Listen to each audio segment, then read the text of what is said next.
Thank you.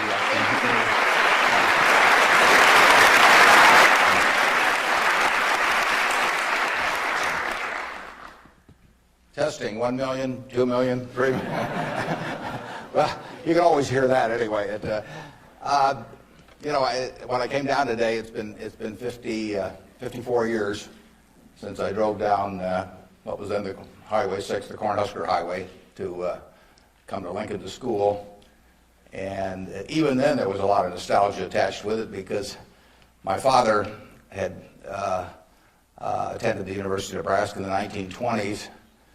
He was editor of the Daily Nebraskan, and one day a young woman from West Point, a student, came in to apply for a job as a reporter on the Daily Nebraskan, and my father not only hired her as a reporter, but he married her shortly thereafter. So both my parents attended here.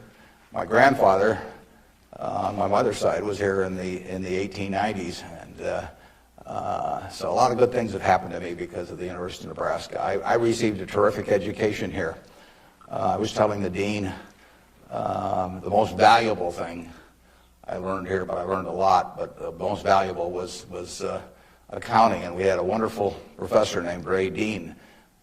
There may even be something named for him down here, isn't there? Yeah, he was, I'd been to the Wharton School, I went to Columbia Graduate School subsequently, and I took a lot of accounting courses, but by far the best instruction I received in accounting came from Ray Dean, and there's nothing more important. People ask me what they should take in business school, or even if they don't go to business school, what they need to know before getting in business, and I tell them, you have to understand accounting. It's the language. I mean, it's like being in a foreign country without knowing the language if you're in business and you don't understand accounting. So you want to get as comfortable with that as you are with the English language. It's made me a lot of money because I listened to what Ray Dean had to say 53 or 4 years ago and have been able to understand what I was seeing on pieces of paper, what that told me about businesses and the limitations of what it told me about businesses. But that's the way we invest. Yesterday I was in Knoxville, Tennessee, and we bought a company. We agreed to buy a company called Clayton Homes about a week ago. It's a big company in the manufactured home business. We agreed to pay $1.7 billion for it. I made that deal over the phone without ever meeting the people there, but I had seen enough through reading 10Ks, 10Qs, annual reports, but looking at figures, what they tell me in terms of the kind of people even running the place, the kind of accounting decisions they make and so on. I was able to make that $1.7 billion transactions over the phone. Yesterday was the first time I met the people, and their board of directors had actually approved the deal a week earlier. So it's, I couldn't have done that if I hadn't have, had a great time at Ray Dean's class 53 years ago. So if I'm going to tout one thing, aside from this particular leadership class, of course, if I'm going to tout one thing, I would tell you that get comfortable with it.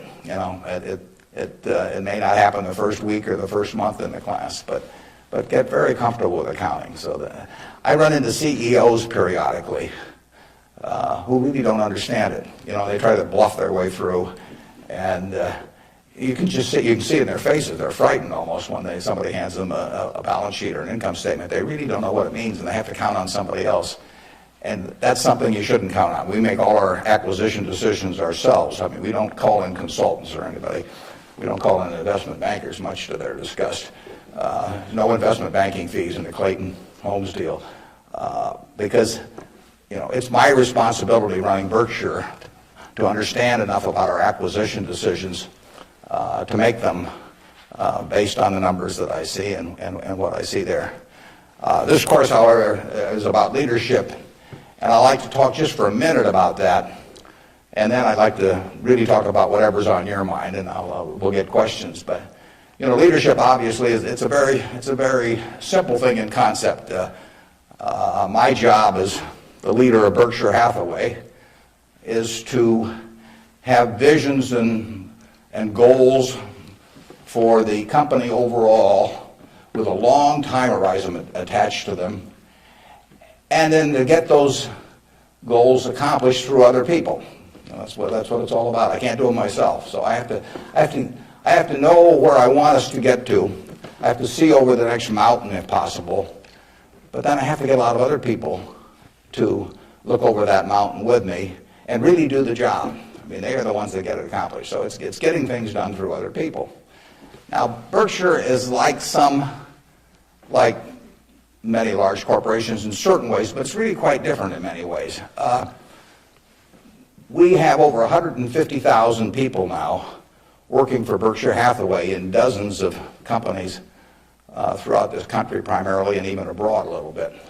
We have exactly 15.8 people in headquarters, and Deb Ray came down with me today, so we've only got 13.8 there today, and we're probably working just as well with those 13.8 as we would if Deb and I were in the office. But that's an unusual organization. I mean, we have dozens of operating managers, CEOs of their businesses, out there running them today, and they do it without any direction from the home office except for one very limited piece of direction that I give them, which I'll get to in a second. But we have these people, and they're an unusual group of people running these businesses because most of them have sold their businesses to us, and they're very, very wealthy. 3/4 of our managers do not need to work financially. They have no reason financially to work. Probably 3/4 of them are worth at least $50 million, and we have some that are worth in the billions. And yet these people jump out of bed every morning, and work, and they work weekends, and they love working. And why is that? And what's the key to that? Well, the key really is the same reason I keep working. I'm 72. I'm getting Social Security now, so I should be in Florida, pushing shuffleboard around or something of the sort. But I do what I can do, anything in the world I want to do. But what I want to do is run Berkshire Hathaway. Now, why do I want to run it that way? There's a couple things. A, I get to paint my own painting. I go down there every day, and I feel like Michelangelo there, working on the Sistine Chapel or something. Nobody else may think it's a great painting, but I get to paint my own painting. I do not have people second guessing me. I do not have people saying, why don't you use a little more red paint than blue paint? Why don't you paint a seascape instead of a landscape? I get to do my own thing.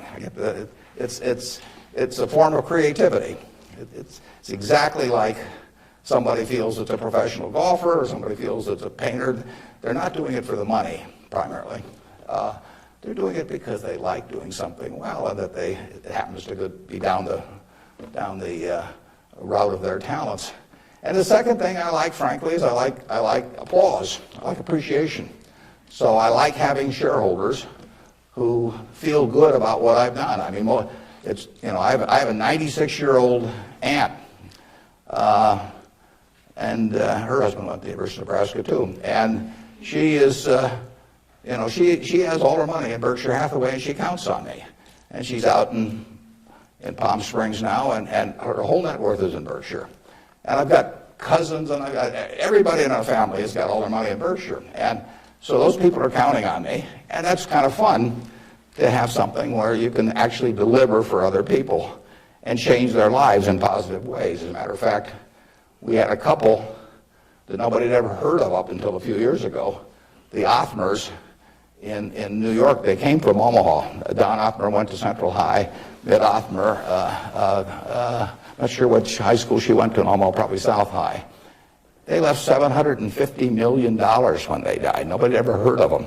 And I think a substantial portion, went right here to the University of Nebraska. It was probably a total surprise to the university when they got, I don't know, you probably got $150 million or so. Yeah. Thank you. Yeah. Well, you should thank the Albers, but nevertheless, you see the money, you see good things happening out of it. So it's fun. I mean, it's, it beats playing golf every day or something of the sort. So I say, if that's what turns me on, what's going to turn on these managers that are out there running things like Clayton Homes, or we've got a company, Flight Safety, that trains more pilots than anybody in the world. Flight Safety is run by an 85-year-old man, Al Yulshi. Al started the company with $10,000 in 1951. It now trains 4 or 5 times as many pilots, as non-military pilots, as anybody in the world. And he is there at 85, and it's a matter of public record. He's got $1 billion worth of Berkshire shares. He works 7 days a week. He loves it. And he loves it for the same reason that I love what I do. He gets to do it his way. He buys these big simulators that you train pilots in. He doesn't have to check with me as to whether to spend $15 million for a simulator. He doesn't ask me. He knows so much more about it than I do. Why in the world would he ask me? Well, I can't tell what kind of a plane I'm in, when I'm flying around. And Al is spending a couple $100 million a year on simulators. He's spending Berkshire Hathaway money, and he never checks with Omaha. He's never had to come to Omaha for any kind of meetings. He runs his own business, and that's what he loves in life. And I let him do it. I mean, that's my contribution to it, is really turning loose his energies. And, they were properly directed before we bought the company 7 or 8 years ago. Why should I think that, he couldn't keep running it after that? And like I say, at 85, he's still running it. The second thing that our managers like, in addition to this painting their own painting, is they too love applause. I mean, I try to be, I report in my annual report accurately what they have accomplished, but they accomplished a lot. You heard Susan Jock, I think, some weeks ago here. Susan came to Borsheim's, and she was making $4 an hour. $4 an hour. And at age, before she was 40, she became CEO of the second largest independent jewelry operation in the United States, from $4 an hour. But it's talent, and Susan knows more about, I don't know anything about jewelry, you could hand me a phony diamond or a real diamond, I couldn't tell the difference. But if I started telling Susan what to order in the way of jewelry, or if I started telling her what kind of terms to extend to customers or who to hire or anything like that, she doesn't need that in life. She really owns Borsheim's. We have the stock certificate. We get the profits. We get accustomed to.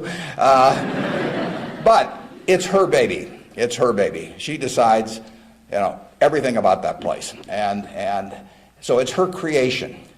And that feeling of ownership is really extraordinary, and it's so much better. I mean, it's the way I like to work, and it's the way, Susan Jock likes to work. It's the way Al Yoshi likes to work. And Susan, like anybody else in this world, loves being appreciated. I mean, there'd be something wrong with her if she didn't. And the truth is, nobody appreciates her more than I do. I mean, she is a talent. And we are lucky to have her, and we're lucky to have all of these other managers. So leadership at Berkshire really consists of taking a bunch of people who, in a baseball analogy, would be 400 hitters, and just handing them the bat and just telling them to get up their plate and take a big swing. There's very little to it beyond that. One thing I do is I send them a letter. We don't have meetings in Omaha. Some of our managers, there aren't any meetings, and there's no catechism or anything else. Once every 2 years, I send them a letter. This is it. Roughly one and a half pages or so. The only instruction they get from us. They don't send budgets to us. We don't care about those. Some of the companies use budgets, some don't use budgets.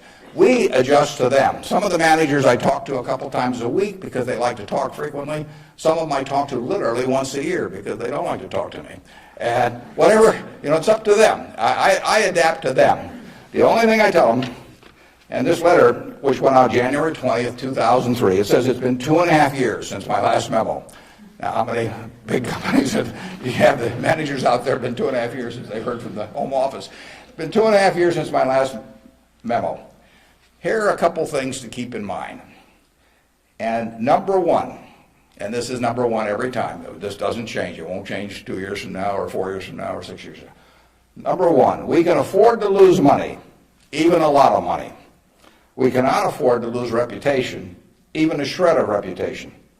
Let's be sure that everything we do in business can be reported on the front page of a national newspaper in an article written by an unfriendly but intelligent reporter.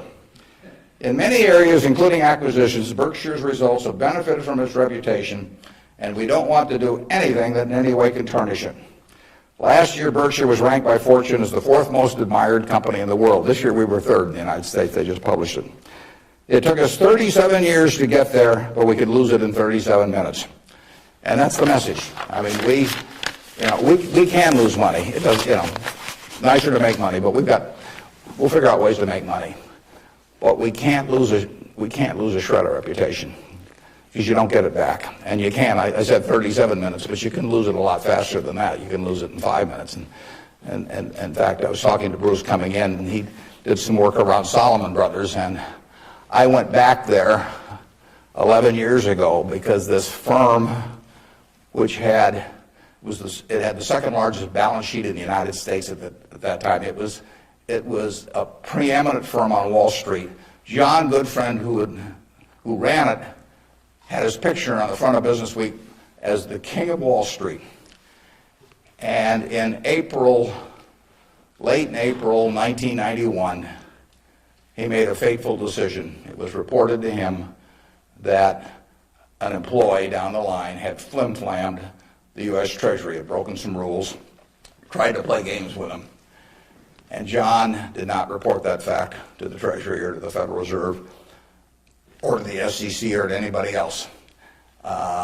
He didn't do anything wrong himself, but he got behind the curve. He didn't report it. The president of the company, Tommy Strauss, didn't report it. If you saw that Katie Couric show on Sunday night on the Central Park Jogger, Tom Strauss was on there, but Tom Strauss ended up losing he was president of Salomon Brothers. John was chairman, John Goodfriend. They didn't do anything. They dawdled. And after a few weeks, the same guy that had committed the terrible acts earlier, on May 15th, he did the same thing again at a Treasury auction.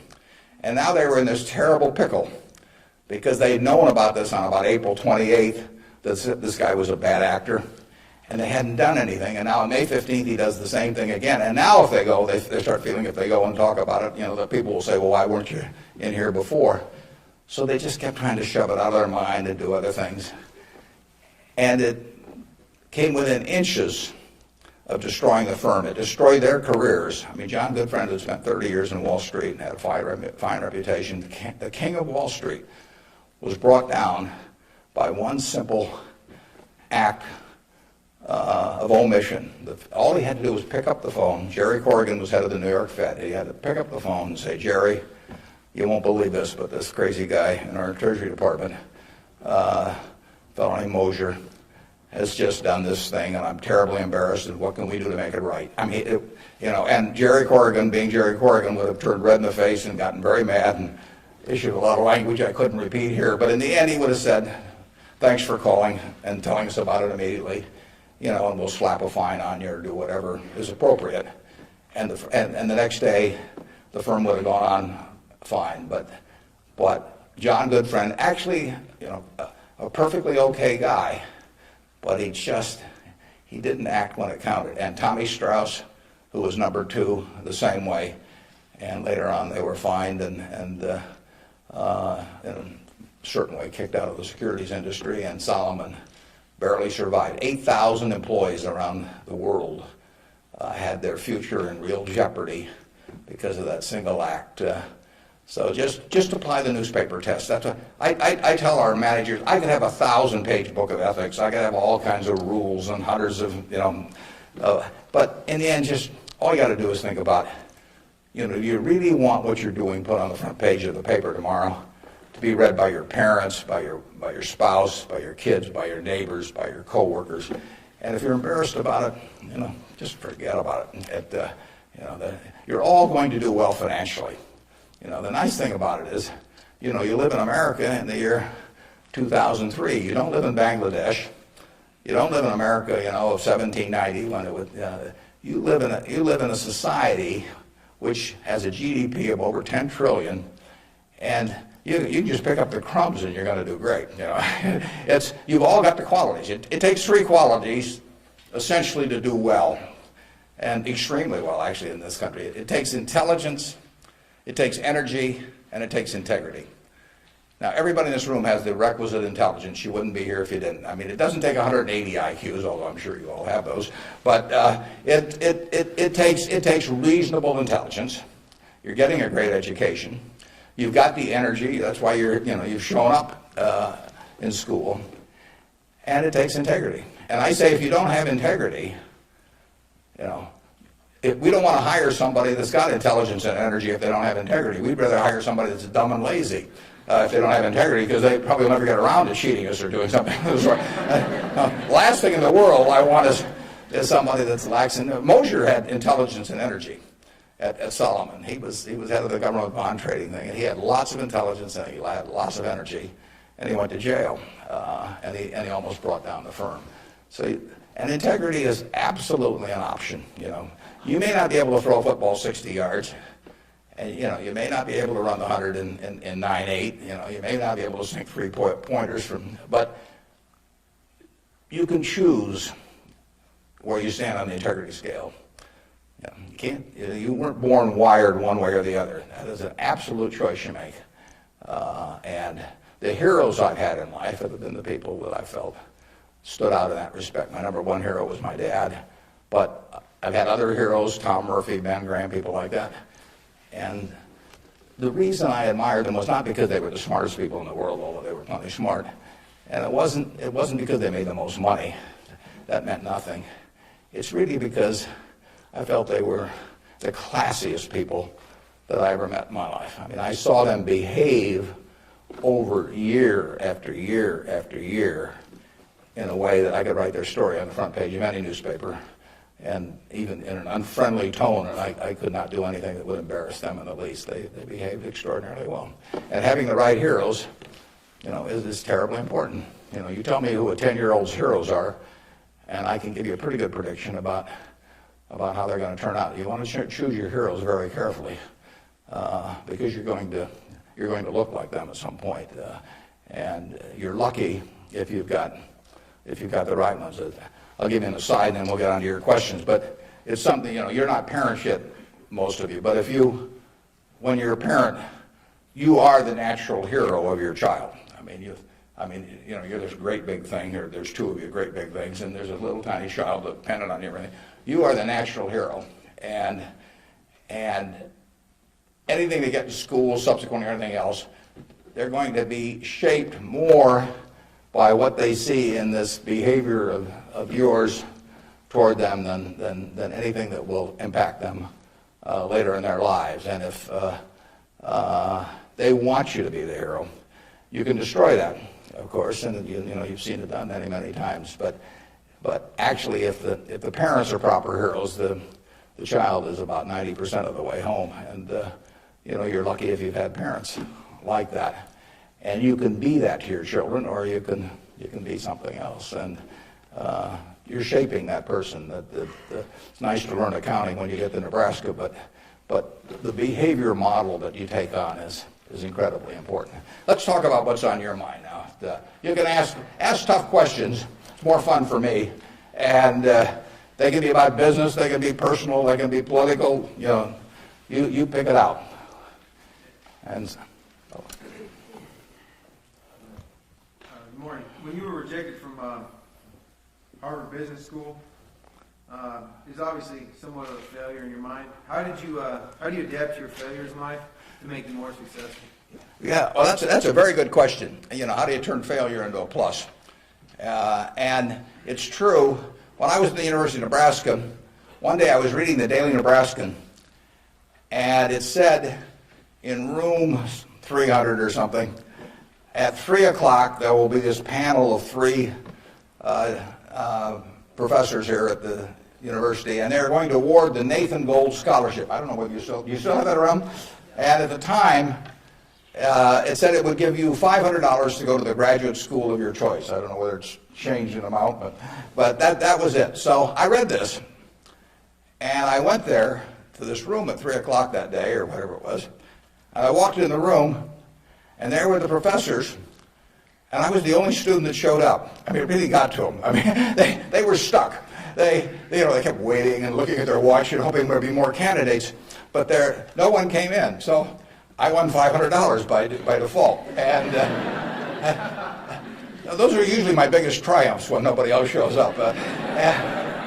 And so here I was. I had $500 to go toward it wasn't limited as any graduate school for a master's degree. So I applied to Harvard. My dad wanted me to. And I shortly heard from Harvard. And they said, go to Chicago and meet this fellow who interviews applicants from the Midwest. So I got on the train, and that's what you did in those days, and I spent about 10 hours on the Burlington going to Chicago. Then I transferred to another little interurban train to go up to this country day school where this fellow was the headmaster, and he was the big interviewer for Harvard. And I got there, and after about 10 minutes, he said, better think about something else. But, he come back later on. I was 19 at the time, and I looked about 12, and I acted about 8. So it was not a great combination. So he said, forget it. So I took the little interurban train back to Chicago, and I took the 10-hour train back to Omaha. And all the time I'm thinking, what do I tell my parents? It's kind of embarrassing. But it was the luckiest thing that ever happened to me. Because if I'd gone to Harvard, I would have gone to a 2-year business school.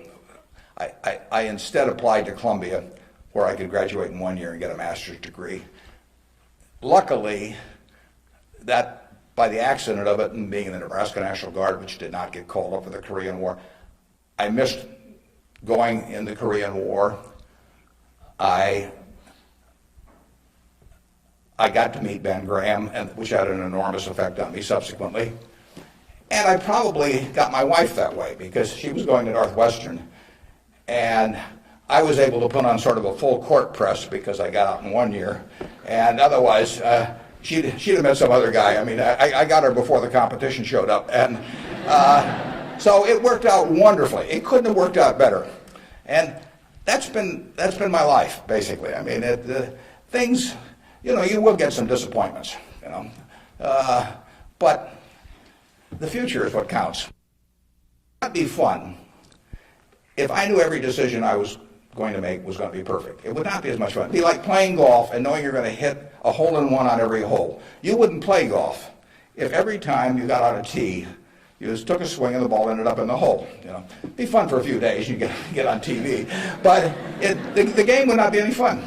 So it's failure, and I wouldn't even consider them failures, but they're mistakes or whatever you want to call it. They're part of the game, and in the end, you go on, and we've made plenty of mistakes in business. We'll make plenty more, and the Babe Ruth, and for a long time, it subsequently got eclipsed by a few fellows, but he held the record for strikeouts. He also held the record for home runs and was the highest paid baseball player until the modern era came along. So it's part of the game. If you take big swings, you're going to miss sometimes. But the Harvard thing, you'll get a kick out of this.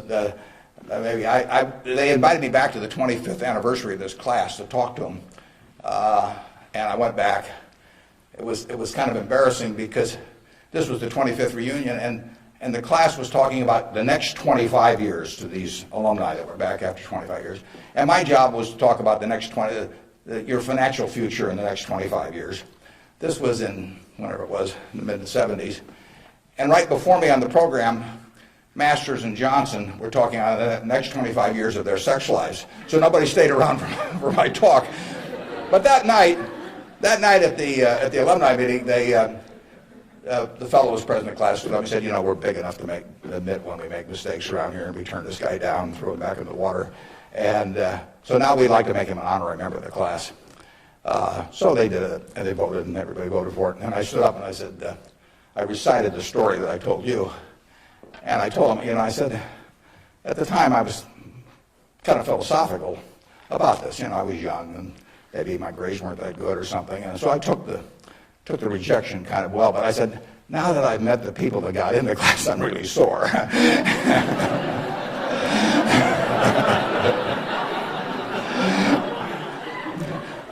Okay, who's next? Yeah. ask it, I'll repeat it. Yeah. Okay. I guess my question to you was, after you're dead, how do you want to be remembered, and how do you go about in your daily life ensuring that you're going to be remembered in that way? Yeah, well, really, I only want the minister to say one thing at my funeral. If he gets up there, and they play a few little hymns and everything, maybe they'll play There Is No Place Like Nebraska. That'd be great. I just want him to stay up there and say, my God, he was old. You know? I'll settle for that. But the truth is that, to some extent, Berkshire is my creation. So I would like people, to the extent that people regard that well, that's what counts. I mean, that's my painting. And I hope that people look at, I've been running it out for almost 38 years, just about 38 years exactly, and it means I only got another 30 or 40 to go. And I hope that we have done some things differently than other corporations. We've operated on a different model. And I hope two things about it, actually. I hope, A, that people realize that model works and why it works and so on, because it does conflict with certain management theory over the years. And secondly, the important thing is that it lasts well beyond me. I was down at Walmart 6 months ago and talked to their management group, and I had a great time. What is really astounding, I voted for Walmart as the most admired company in the country last year. That's where my vote went. It was astounding what Sam Walton built, starting in Bentonville, Arkansas with a pickup truck, taking on J.C. Penney and Kmart and Sears and all of these people with no money, no real estate, no preference with vendors, no credit card list, anything. He just took them on, and of course he just ran away from them. But the really impressive thing about Walmart is that Sam died about 11 years ago, and there had been no momentum lost. I mean, what he instilled in that company, nobody else could have built it like Sam, but David Glass first and Lee Scott now as the CEO, they have kept that company with its special culture going at full steam ever since. And that's really what I hope happens with Berkshire, and I've tried to think about ways to make that happen. But the real test will be if 10 or 20 years after I die, that the special culture that I think is part of Berkshire is not only just as strong as ever, but even stronger. We have a situation at Berkshire where in 38 years, we got all kinds of CEOs out there running all kinds of businesses, 3 or 4 of them in Omaha. We have never had one CEO ever leave us, period, to go someplace else. I mean, I don't know that there's any place like that in the country. So it's been and we've never issued a stock option. You read in the papers that you got to have stock options to attract quality people, all that sort of thing. I mean, we've never had a share of them, and in the end, I don't know how many dozens of managers we're talking about, but no one has ever left for another job, and some have been offered way more money. In fact, Ajit Jain, who runs our reinsurance operation, probably could have increased his income 10 times, tenfold. Now, he's already making many millions, but tenfold. But he doesn't want to leave. And that is the culture that I hope we can maintain, and that's what I'd really like to be. If I've done anything to contribute to that, continuing after I die, that would be terrific. Of course, I actually plan to keep managing Berkshire after I die. You have to understand that. I have given all the managers Ouija boards. I've got these dark rooms they're going to go into, and I'll be there. Mrs. B at the Nebraska Furniture Park worked till 103 at Berkshire, and she's sort of our examples. And then she took off from work, and she died the next year. So it's very dangerous to quit as early as that. Yeah. Am I supposed to be calling on these people? Okay, good. How do you determine via your personal finances what organizations or foundations you give your money to? On personal finance, how do I handle them? Or? How do you determine where you make your donations? Oh, well, we've got there's a Buffett Foundation. Eventually it will have everything. I mean, basically everything I've made will go back to society. America's done it for me, and that's where it should go. I've got about an 8-page letter that the trustees have already seen. Incidentally, there's very few trustees. I don't believe in large groups of people making decisions. It gets to be, sort of descends to the lowest common denominator. So there's only, maybe 5 or 6 trustees. Interestingly enough, not just by accident, but I picked the people who I trust in the most in terms of both their intelligence but also their quality to run it. After I have people I feel the surest of, a significant majority will be women. It'll be a woman-controlled foundation, and probably the largest foundation in the world at the time, but with a very small number of trustees. I have, in my letter, I tell them that I'm not going to give them any specific instructions as to what to do with the money. I tell them that their judgment above ground will be better than my judgment 6 feet underground. So in the end, I want them to do a couple of things. I want them to attack really big, important causes. I don't want them to give $1 million here and $1 million there and everybody that, that asks that they know and that sort of thing. So I don't want them doing things with an eyedropper. I want them to take very big swings. And then I want them to measure what they're doing by the importance of what they're doing as contrasted to the natural funding constituency for that. Now, taking the health field, you got the National Institute of Health spending billions and billions of dollars. You got all kinds of money going into medical research. It'd be crazy, in my view, for the Buffett Foundation to be engaged in medical research. It's not that the subjects isn't important, but there's already a huge funding constituency. It would be crazy for the money to go to Harvard or something of the sort. It isn't a fine educational institution, but you've got all of these people that give money to Harvard, and they've got a rich alumni base and all of that sort of thing. So I want the combination of a terribly important program and the lack of a natural funding constituency. Well, where do you find that? You find that with unpopular causes to quite a degree. Rockefeller felt somewhat the same way. It's interesting. He was the first major patron of any sort of black colleges in the United States. Now, if you think about it, black colleges had no funding constituency. Their alumni didn't have any money, basically, if you go back 75 or 100 years. So there wasn't any money coming in. People didn't, they didn't build great businesses and then leave tens or hundreds of millions of dollars to the institution. And it was self-perpetuating. And so Rockefeller stepped in and he took a group of black colleges and funded them in a very, very big way. And I admire that kind of a decision enormously. Otherwise, nothing would have happened. And that's what I hope the trustees of the Buffett Foundation do. I was with Bill Gates last week, and I consider his foundation, he and Melinda together, because they're equal partners in it, I consider their foundation to be the most logical big foundation in the world. They're giving away about $1 billion a year. Now, Bill said to, and Melinda said to themselves, how do we save the most lives per dollar spent in the world? And they decided that in certain major medical areas, that what was being done abroad in many countries was zilch in terms of these things that were easily preventable by vaccines or various other things. And they decided they could save huge numbers of lives per $1 billion spent. But they'd be spending it, in places like India and Africa, where they would get no credit in the United States. No buildings with their name, no nothing. But that was their metric. And that's Bill's sole metric. He doesn't want to talk about, you can go to him with some proposition to stick his name on something, for $50 million. It doesn't interest him at all. It's a totally rational one, and he pours himself into it.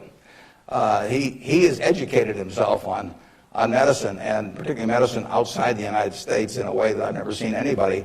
And I've got good news for you. This you should write down. On May 2nd, on public broadcasting, there will be a program where Bill Moyers is interviewing him, and Bill explains his philanthropic thinking. And I went there. It was taped at Columbia University, and in fact, you may even see me in the audience sitting next to Melinda. But it's going to be a great program. They took about an hour and 20 minutes, and it's going to get edited down to 56 or 58 minutes. But you will hear as cogent an argument for rational philanthropy on that program as you'll ever hear in your life. So it's interesting. That program came about because about 2 years ago, I asked Bill a question, at a group I get together, something akin to what you asked him. I asked him to talk about the evolution of his philanthropic thinking. And there were a group of about 60 of us there, and he talked to us, and I mean, it was a fabulous talk. And I said, you know, you got to get that out in the public domain somehow. So this thing with Bill Moyers does that.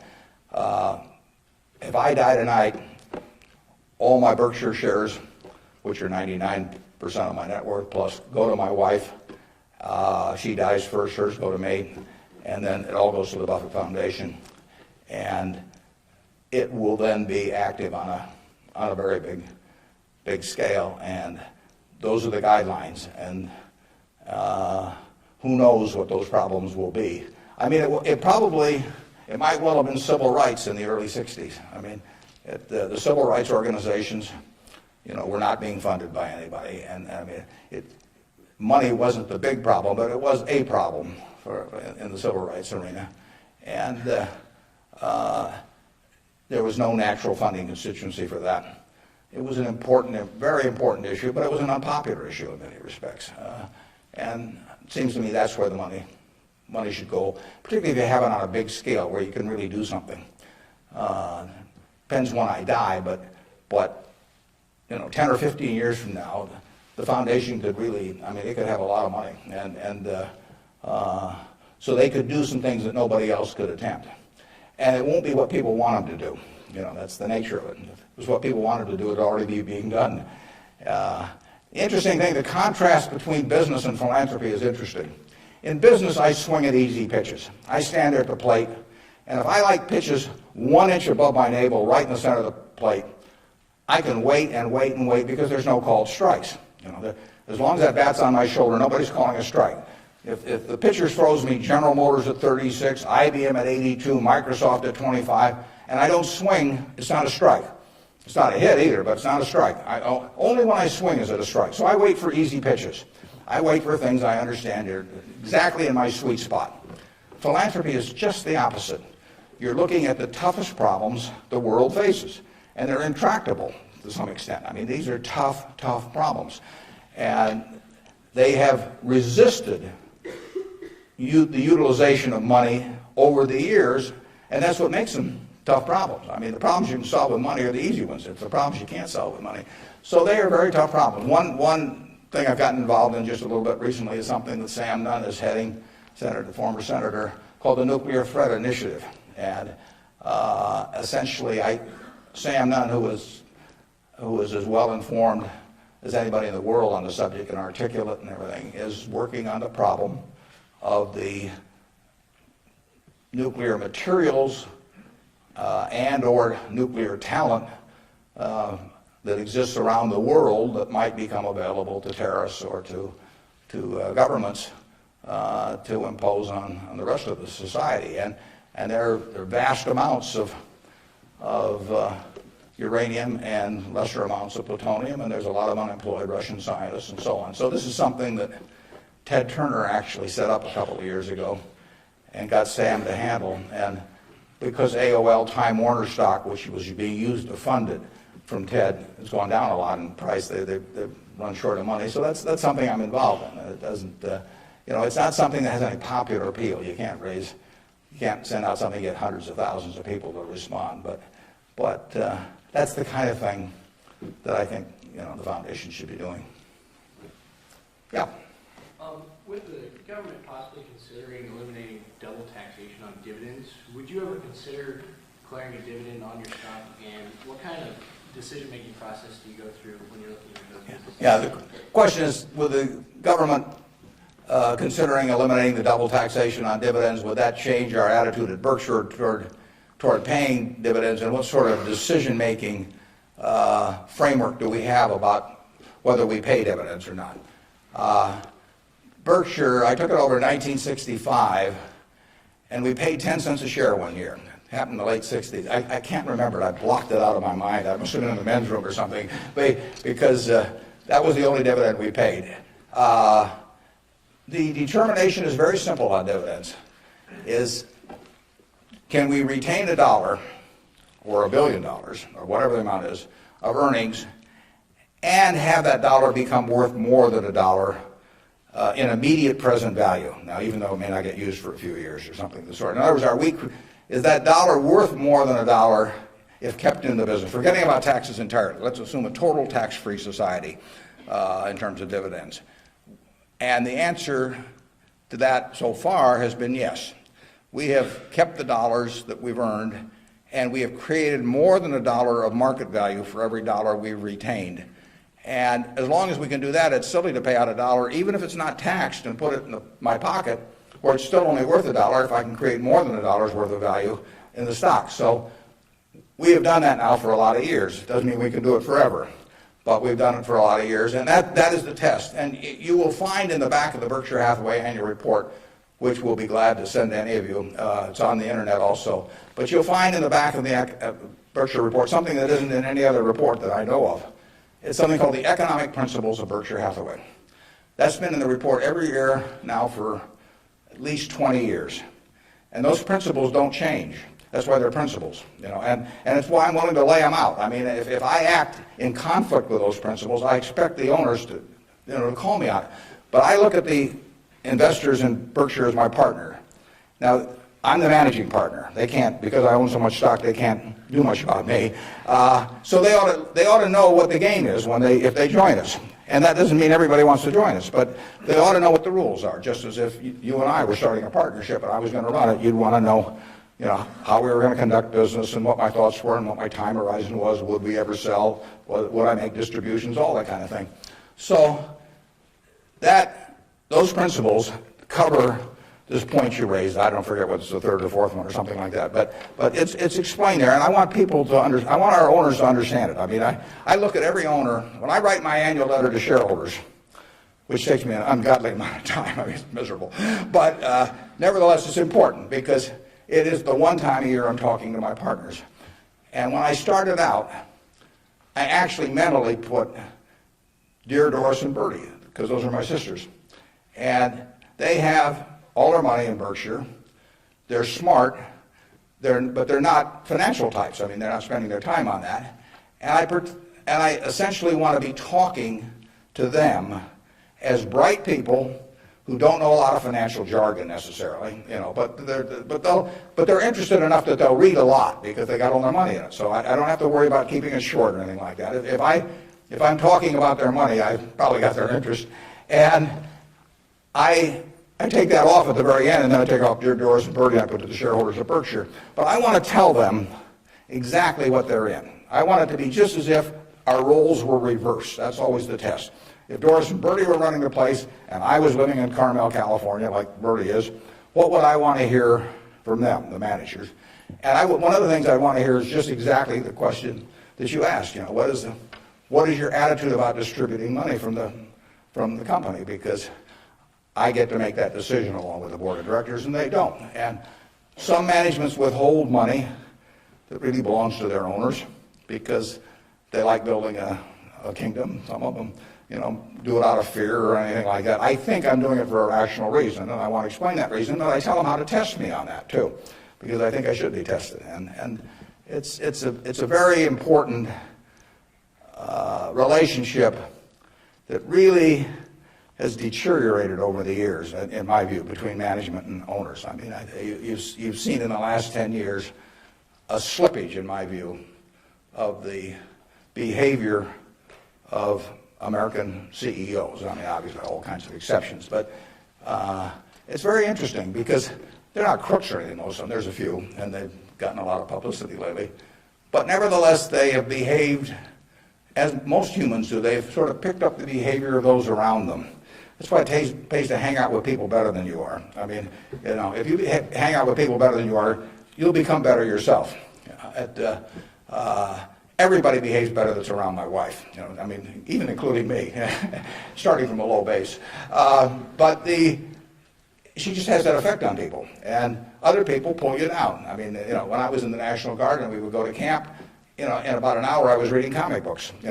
Pretty soon everybody's reading comic books.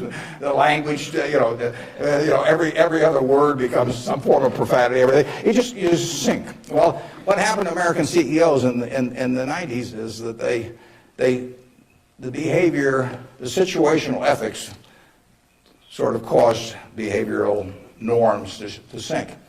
I say it was a little like how Mae West described her career. She said, "I was Snow White, but I drifted." And American management drifted to quite a degree during that period. I think it's very important, what that relationship is. People have given you their money at Berkshire Hathaway or any other company, and I'm a trustee for them in effect. And then the question is, they ought to, since I control the place, they ought to know the yardsticks. So if you do go to our website, go to the back of the report, and there's something that says economic principles, and we try to discuss everything that's important. And I tell them I'm going to put them in there every year so that they can hold me accountable. Yeah. You talked quite a bit about the flexibility in your many different companies and so forth. If you could elaborate a little bit on the personal qualities and professional qualities that you look in those executives that you place in those companies. Yeah, and the question is about the personal qualities we look for in the executives we place at our various companies. The first thing is we don't usually place them. I mean, they come with them.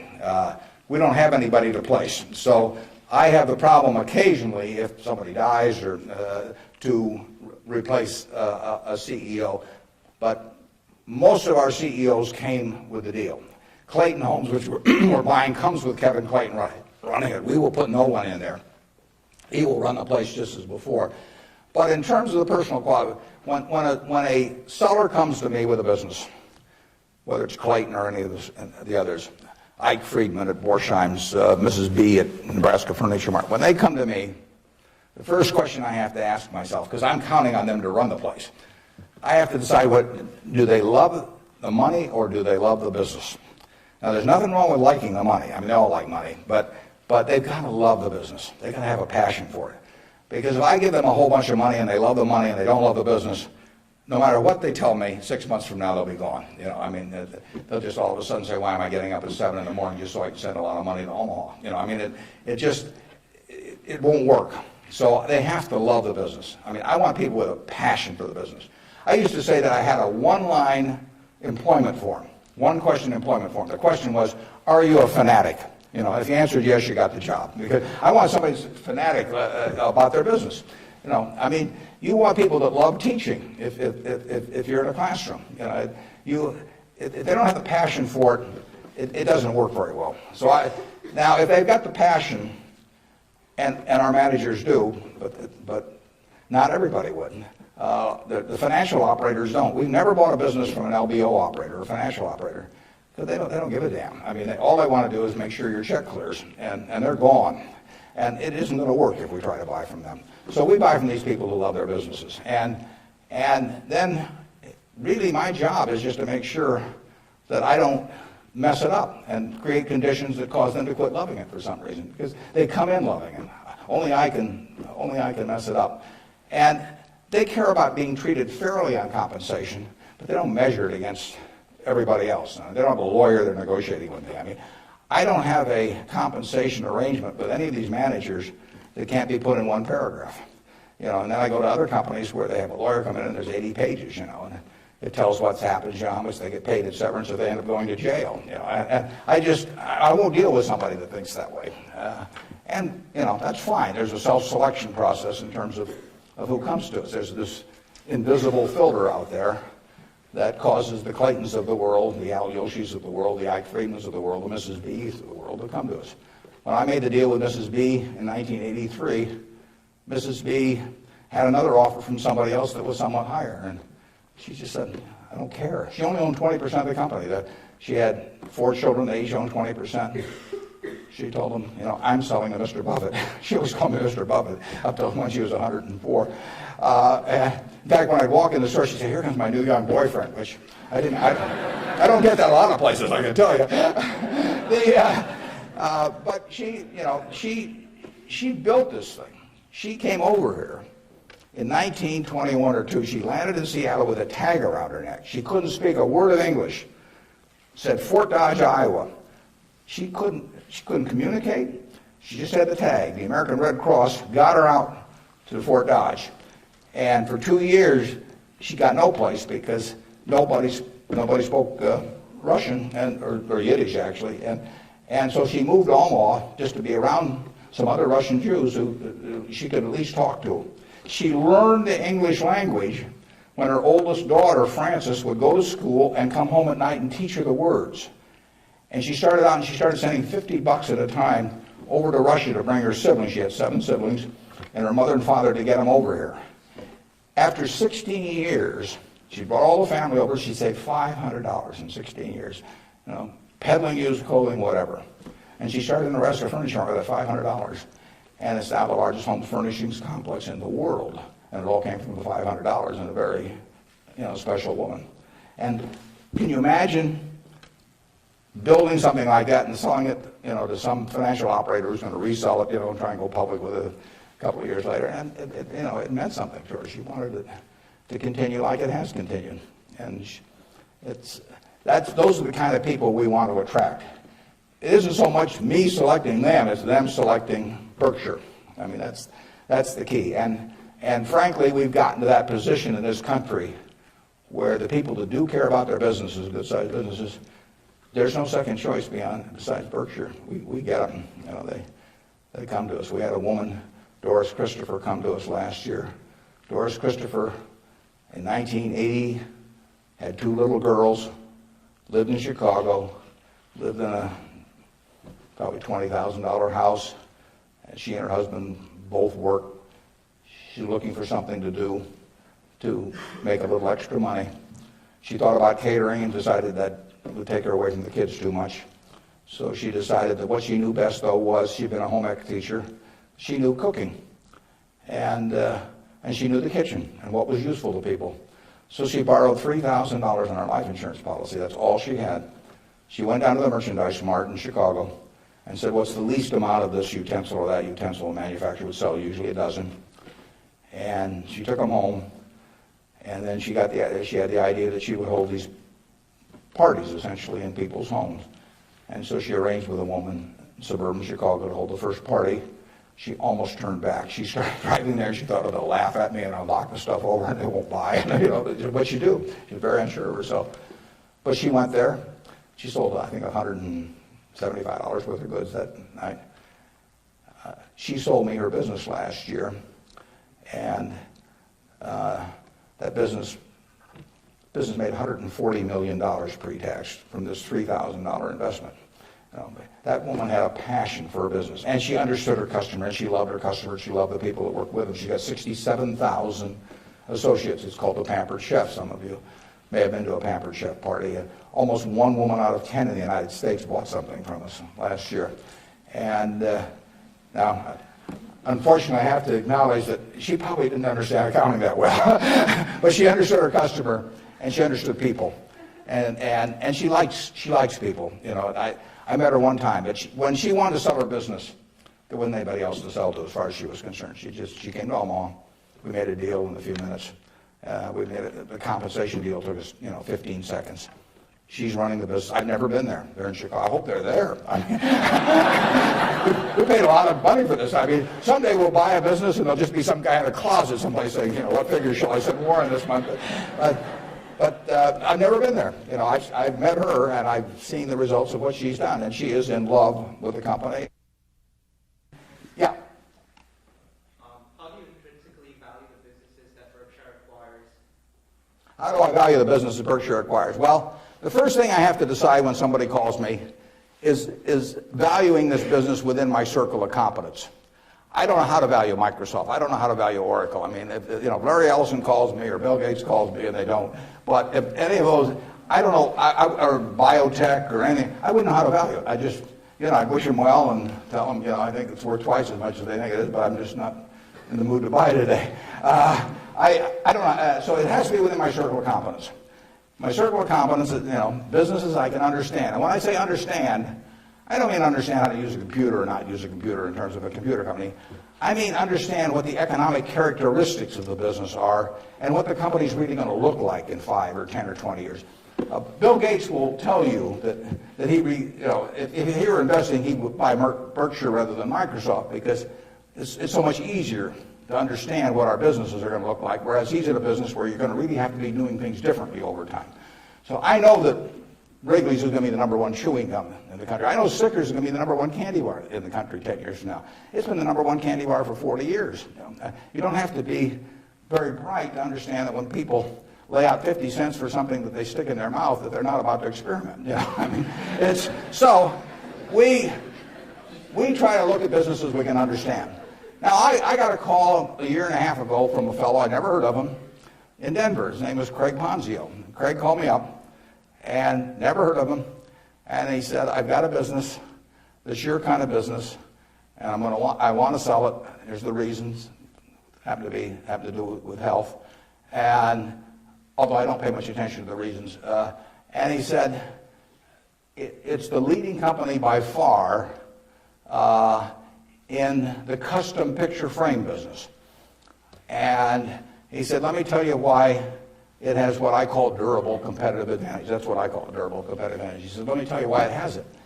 He said, there are 18,000 people that frame pictures in the United States, little mom and pop operations. Every town, Lincoln will have a half a dozen, Alma will have a dozen, and they frame pictures. I go over to get a picture frame, I hand it to somebody, I say, I follow their judgment. I say, biggest thing I want is I want a good-looking frame, and I want it back soon. I want quick delivery.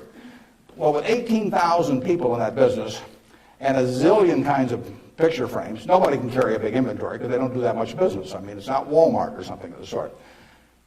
Craig Ponzio graduated from a little school up in Wisconsin, went to work in a tiny little firm that made these things. 5 or 6 years later, bought the place when it was doing $3 million a year. Now does $300 million a year, and it totally dominates the wooden custom frame business. Why does it dominate it? It dominates it because it calls on these 18,000 people. It has a sales force calling on them 6 or 8 times a year, and it has 22 plants around the country that can get the frame that the custom framer orders. 85% of the time, if they order it by 5 o'clock today, they'll have it by 3 o'clock tomorrow afternoon. Now, think of that coverage. That's what the customer wants. They don't care whether they pay $83 or $88 to get the thing framed. You've got something you want done, and you want it done fast. And that little custom framer, those 18,000 people, they want happy customers, and that means speed of delivery and certainty and all that. You couldn't build a distribution system to compete with us. I mean, just think of trying to build a distribution system starting from scratch that would take that business away from us. It can't be done. Well, Craig explained that to me in about 15 minutes. I'd never thought about the custom frame business, but I've framed pictures or had people frame them for me, and I understood the power of that. That was a Monday. I said, I think we can make a deal. So he came on Wednesday. He came at 9 o'clock, and he left at 10 o'clock. We've had a deal. I've never seen him since. He got the money promptly thereafter. He wasn't going to come to the annual meeting last year, but his wife was sick. He'll probably come this year. He's a good guy. And no one can knock us off in that business. Every time I buy a business, I say to myself, if I had $1 billion and I wanted to go in and compete with these guys, could I knock them off? If you gave me $1 billion and you told me to dislodge Snickers as the number one candy bar in the country, I don't know how to do it. If you tell me I got $1 billion and I got to make it, or $5 billion, and I got to make it so that Wrigley's, Spearmint, Double Mint, Juicy Fruit, all of those get knocked off the top-selling gum list, I can't do it. Now, if you give me $1 billion and tell me to knock off all the ladies' apparel shops in Lincoln, I'll make mincemeat of them very fast. I mean, I have a very good business myself, but I can destroy them. And the real test is, can some idiot with a lot of money destroy the business you've got if he decides to compete with you? And we try to buy businesses where no matter who comes along, they've got this durable competitive advantage. Those are the 3 words that count. And you can make that. You may be able to make that decision about companies that I can't make that decision about. They have to be pretty simple for me. But we buy things that, we have Fruit of the Loom underwear. Are people going to quit wearing underwear? Well, who knows? But we sell 44% of all the men's and boys' underwear that goes through Walmart and all of the mass merchandising chains. We've got the lowest costs around. Fruit of the Loom is a name that's been around since 1850 or 60. If you can buy 3 pairs of shorts from us, or 6 pairs or whatever it is, for $5.50 and nobody's going to sell them cheaper, why are you going to buy anything else? So we'll own that unless we mess it up some way. We've got a very potent advertising slogan there. We cover the asses of the masses. Sort of gets to it, doesn't it? Yeah, up there. Yeah. I came across a quote you made years ago that do not take your yearly results too seriously. Instead, focus on 4 or 5 year averages. How have you applied this philosophy to your own life? And do you examine your successes in your personal life based on a... Could you repeat that just a little louder? I think I got most of it, but try me again. Okay. I'm going off your quote that says, do not take yearly results too seriously. Yeah. Instead, focus on 4 or 5 year averages. How have you applied this philosophy to your own life? Okay, yeah, the question is, since I say 1 or 2 years doesn't make much difference in business, but longer term does, how do I apply that in my life? Well, I could probably give you some terribly philosophical answer on it, but the truth is I get up every day and just do what I love doing. And I want people around me to have good experiences, but the truth is I don't spend most of my time thinking about that. I mean, I spend most of my time thinking about what can I do to keep Berkshire going the way it has gone. But I will tell you how to apply that, and it works reasonably well, I think, at Berkshire because we get this self-selection of people to join in. I mean, we have created a working environment where in 38 years nobody's left that runs it. So I do feel good about that, obviously. I feel good about the results of the investors and, the Offners and those people. I mean, actually, I think a fellow may write a book about what's happened with all the money that all these different people have made in Berkshire. But I'll tell you the test on that, and it's a terrific question, because you will, when you get to my age, you will not measure how well you've done by how much money you've got. I can guarantee you that. You'll all do fine on money anyway. I mean, think about it. 7 hours a day, you're in a bed. You got exactly the same mattress I've got. If you don't, we'll sell it to you at the furniture mart. We're on a parity. I can't outdo you, in terms of my sleeping enjoyment. You can match it by buying this mattress, which we'll give you a special price on. Just mention my name. We eat at the same places, We eat at Dairy Queen, particularly if you're in my position because we own it. But we eat at McDonald's and Burger King, and when I leave here, I'll stop by a fast food place. So our eating experiences are the same. We travel the same. I mean, I had a 10-year-old car up till about a year ago, and it just doesn't make any difference to me. They all work.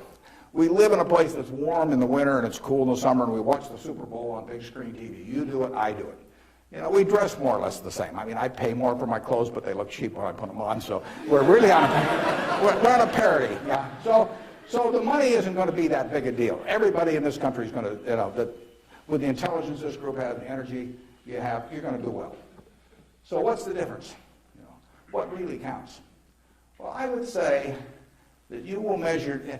Health is enormously important, and that's a matter of a fair amount of luck. I mean, so I'm not shortchanging it. I'm just saying you can't do too much about that. But you will measure your success in life by how many, and extent whether it's the people you want at 70 or whatever the age may be. You'll measure it by how many of them really love you, in the end. I mean, you can't buy love. I mean, it doesn't work. You can buy sex, you can buy testimonial dinners, you can buy your name on buildings, you can do all kinds of things. But the only way you get to be, love is to be lovable. It's kind of irritating, actually. If you got a lot of money, it'd be more fun to just write out a check for $1 million. So everybody, from now on loves me. But it doesn't work that way. And in fact, the only way is to be lovable. And I've got this friend who came out of Auschwitz and had at least one member of the family die there. And what is it now? It's 60 years later. She still, when she looks at people, it's a Polish Jew, when she looks at people, the question she asks herself in determining who she really trusts as friends, the one question in her mind is, would they hide me? Now, when you get to be 70, if you've got a lot of people that would hide you, you've had a successful life. I know people who have a tremendous amount of money, no one would hide. Their own kids wouldn't hide them. I mean, they really wouldn't. I mean, their business associates wouldn't, or anybody else. If it really came down to it, they don't have anybody's respect. They've got their attention maybe with money or something of the sort, but nobody loves them. And My friend Tom Murphy at Cap Cities TV, I mean, dozens of people would hide Murph, you know. All kinds of people would hide my wife, you know. Ben Graham, a lot of people would have. My dad would have had a number. And then, like I say, that I can tell you people that, you know, everybody may pay homage to them, and the kids may put up with them and hope they don't change their will or something, but the truth is that nobody would hide them. And if you've got a lot of people that would hide you when you get to be 70, you will have had a very successful life. Okay, right in front. Throughout your life, what are some of your personal and career goals that you've set for yourself, and which ones have you accomplished and which ones are you still going after? Yeah, just in terms of personal goals or Just goals that you've set for your life that you've accomplished. Yeah, well, I would, you know, the truth is the main goal I've had has been at Berkshire. I mean, you know, it might be more admirable to say that I was feeding the poor or something someplace in India, but it isn't true. I mean, it's been the focus of my life most of the time. The money will be, I think, used for very good purposes later on. I don't use any real amount of it myself. But actually somebody else was going to do most of that, and I picked good people to do it. But, you know, I've got 3 kids of which I'm enormously proud, and they like each other. They get, you know, they do things together. They work, you know, the family unit works extremely well. But my wife gets 99.9% of the credit for that. I mean, if you didn't turn out well under her, there's something really wrong with you. It's, you know, it's a life that's a lot of fun, but I do what I enjoy doing. You know, I play lots of bridge on the internet because I like to do that more than anything else. I used to do way more reading. I do a lot of reading, but I used to just read all the time. Now I spend 12 hours a week on the internet playing bridge, and you know, it's great. I will talk to the Microsoft Summit here in about a month, and I tell this group, and there's all these high-powered internet types, and I tell them, look, you know, you guys are all failures because here I am, got all kinds of money, you know. I've been fooling around with the internet now for 10 or 12 years. I spend 12 or 14 hours a week on it, mostly bridge, but I do, you know, the Google searches, and if I'm writing a talk, I look up all kinds of information on it. You know, I read the New York Times, the Wall Street Journal, 10 o'clock the night before, and all these things. And you guys are getting exactly $120 a year out of me. You know? I mean, that is a failure. They have not figured out how to get any money out of me. And I gave this talk last year, and this year I'm going to go back there and say, you've made no progress at all. You know, it's $120 last year, it's $120 this year, and in between I've had 600 hours of enjoyment and learned all kinds of things. So I do enjoy, you know, that. I enjoy that more than anyone. Now, when I was young, I thought I had a lot of money. I'd own a professional sports team, and I'd play golf all the time, maybe have my own private golf course, and all kinds of things. Just doesn't mean anything to me, you know. I have something where 365 days a year, everything is good. I work around terrific people. One of them is here today that came with me, that drove me down. And I mean, I get to select the people I work with. That's a huge, huge luxury. I mean, literally, just think of if you had to work for a boss you couldn't stand, you know, or work around people that cause your stomach to churn. It's just what, I mean, it'd be miserable. So the ultimate luxury really is doing something every day that you love doing with people that you love doing it with. And I've got that, and, you know, by accident to some extent. I say if you take on a job just to make a lot of money and it causes your stomach to churn, you know, and you go home at night and kick the dog and all that sort of thing, you know, that's a little bit like marrying for money. You know, it's probably a bad idea under any circumstances, but if you're already rich, it's crazy, right? I mean, if I marry for money, I mean, I would have my head examined, and what's it going to do, you know? And so it's, you know, it is, and we're lucky in this country. I mean, we won what I call the ovarian lottery when we were born in this country. You know, it's 4 times or likely you would have been born in China, just about as likely you've been born in Bangladesh. You know, you're born in the greatest society in the world, so make the most of it and have a good time. Let's see, who's had, okay, up there. You 2 guys are next to each other, you can fight it out. What has, whether it be professionally or personally, kept you and your business in Omaha or in the state of Nebraska? Well, that's a good question. Why do I stay in Omaha? Well, I love it. And, you know, My grandfather went to Central High, my dad went there, my wife went there, my kids went there, and now my grandchildren are there. My grandchildren say they have the same teacher that my grandfather had. But there's continuity, there's friends, there's all kinds of things. I mean, there's no disadvantage to being in Omaha. I mean, I like New York when I'm there. I've got a house in California, and I get around some, but I can't imagine anything better. I mean, what doesn't it have? I have a home. I've never sold a house in my life. I have a home I moved into in 1958, so I've been there, 45 years or so. I'm 5 minutes from the office. I moved into the office in 1962. I've been in there 41 years. We've just gotten so we take a whole floor. It's taken us 41 years to where we can use a whole floor. Kind of discouraging. But there I am, 5 minutes from the office. Everything's easy, and it all works. I know I've known the doctors all my life. I've known everybody. I feel connected. My aunt taught in the public school system in Omaha. I named a scholar prize that I give after her. But I mean, it all means something. And I've lived in New York for a couple of years. I lived in Washington, D.C. for some years. I never felt that kind of connection at all. So, and there's absolutely no disadvantage. I get the same information. Actually, with the internet and, and Bloomberg and all of that, no one can get any information any faster than I can get it. And there's just no downside. And I think it's been a terrific environment for my kids to grow up in. I mean, my kids have grown up in a neighborhood, perfectly normal neighborhood. I mean, no fences around it, no golden ghettos or anything of the sort. They've gone to an integrated public school.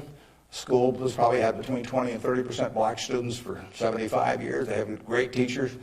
I mean, I think that part of education is a total life experience, and I think it's great that we have a good public school system in Omaha. I mean, if I lived in Washington or Los Angeles or New York, I'd have to send my kids to private school. I wouldn't want to do that. I'd do it because I wouldn't send them to a vastly inferior school just to prove some point. But the nice thing about it is I haven't had to make that choice in Omaha. I've got classy public schools, the same kind I went to 50 or 60 years ago. And they get more out of that experience, in my view. They have a better balanced view of life going through that experience than if I sent them off to some private school. I was with, actually, last week, there were 6 couples. Bill and Melinda Gates arranged it, and they had the headmaster of a private school in Seattle that Bill went to, and it's a classy school.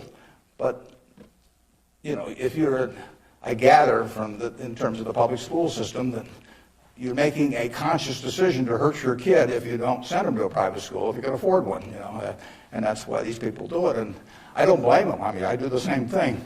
But the nice thing about it is that Omaha, and I'm sure Lincoln as well, and throughout Nebraska, we have kept a good public school system. And frankly, I think that's one of the most important things in America, because one of the things has made America what it is. Think about it. 1776, 3 million people in America, 300 million people in China. They had 100 times as many people. They had the same IQs we had. They had the same physical abilities and all that sort of thing. They had a culture that went far back. They had lots of natural resources. We didn't know about it then because we didn't have oil and they didn't have oil, but we both had oil in the end. Coal, all these things. Educational institutions that far surpassed ours at the time. And now we end up, 230 years later, we end up with, 36 or 7% of the world's GDP, from those 3 million people. Something about this system really works. Now, I think one of the things that works about it is we come closer to equality of opportunity than any major country in the world. But one of the keys to having equal opportunity is a good public school system. If you have one public school system for the rich and one for the poor, you do not have equality of opportunity. It's really one of the top things on my list. And when I got asked about, what you can do with money, I think that anything that creates equality of opportunity, right from the word go, I'm talking about from when you're 5 years old, and actually my daughter's working on something that goes back before that, but anything that creates equality of opportunity is what's going to keep, America the kind of America that we have now. It's vital, and there's nothing more important than that than having a first-class public school system.